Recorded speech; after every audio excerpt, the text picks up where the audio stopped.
Welcome back to the Nighthawks channel. How are you guys doing this holiday weekend? Today is October the 30th, the day before Halloween. I've been having a lovely weekend. I went to a couple haunted houses. Last night had a couple Halloween parties to go stop by. So just having a terrific time. I hope you guys are enjoying your holiday too. And tonight I'm going to be bringing you a trick-or-treat special. I hope you guys really enjoy this story. Don't forget to like, comment, and subscribe. And always remember, he's watching.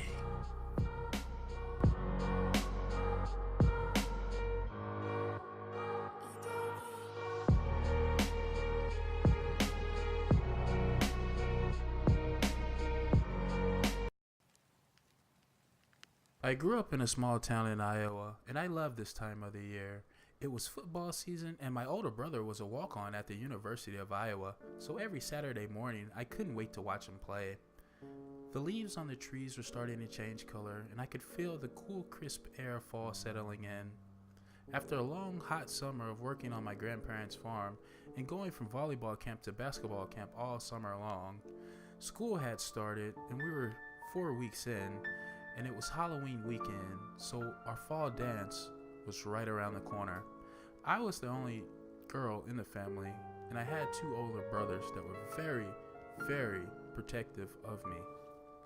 Two county schools were combining their kids together, so there would be a lot of new kids that I wasn't familiar with at this dance. It was a little intimidating, but really exciting at the same time. Finally, the fall pumpkin patch icebreaker dance was here. Basically, this dance was for everyone to meet each other since the two schools were combining.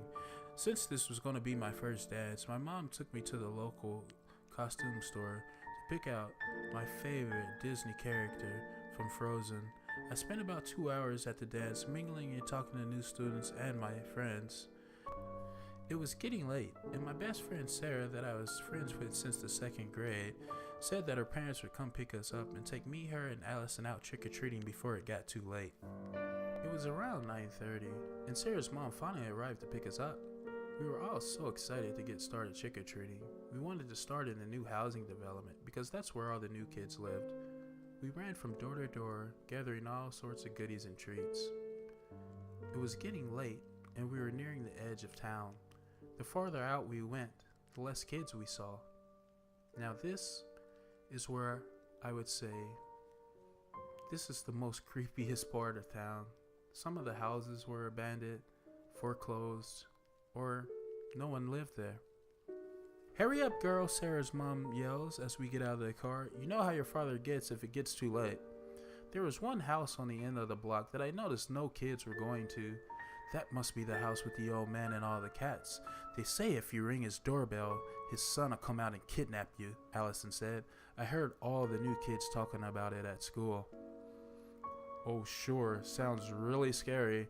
There's no way that I'm not gonna go to that house. Especially with all the new kids, I can be the one to say that I was brave enough to go up and ring his doorbell. We made our way down the block to the last house. It looked abandoned. No lights, no Halloween decorations, nothing at all. "Let's just skip this house and go home," Sarah says. "No way," I said. "Let's end the night with a bang." As I run up the steps, I ring the doorbell. I see a light turn on in the inside. The door cracks open. "Hello, darlings," an older lady says as she opens the door. "Come on up, guys. See, I told you there's nothing to be afraid of." "Well, how beautiful you girls are," the old lady says. "Trick or treat?" She stands in the doorway just staring at us, and we're all confused. I had heard about this from my mother, but I had never been really asked before. The old lady says, as she giggles and turns around. "Come on in, girls. I'll get you guys some treats."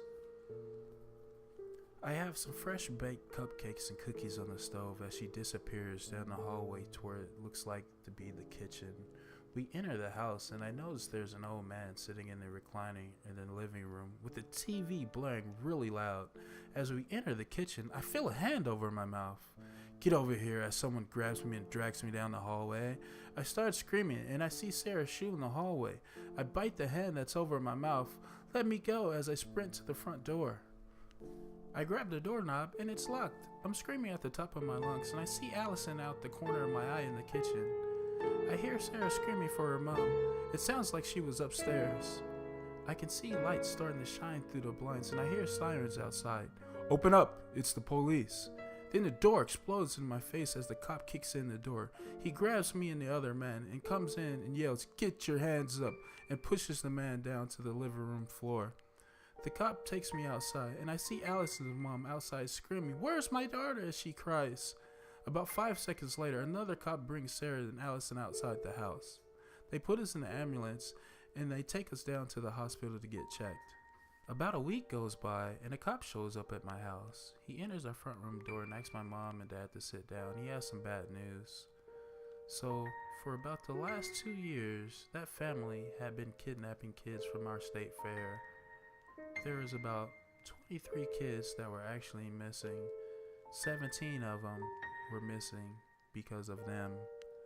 Thank God Sarah's mom was watching the whole entire time. Thank you guys for tuning in with the Nighthawks channel. There's tons of stories out there like this where kids are getting abducted all the time. If you have any stories that you'd like to share, please send it to the email in the description down below. I hope you guys have a great Halloween weekend, and always remember,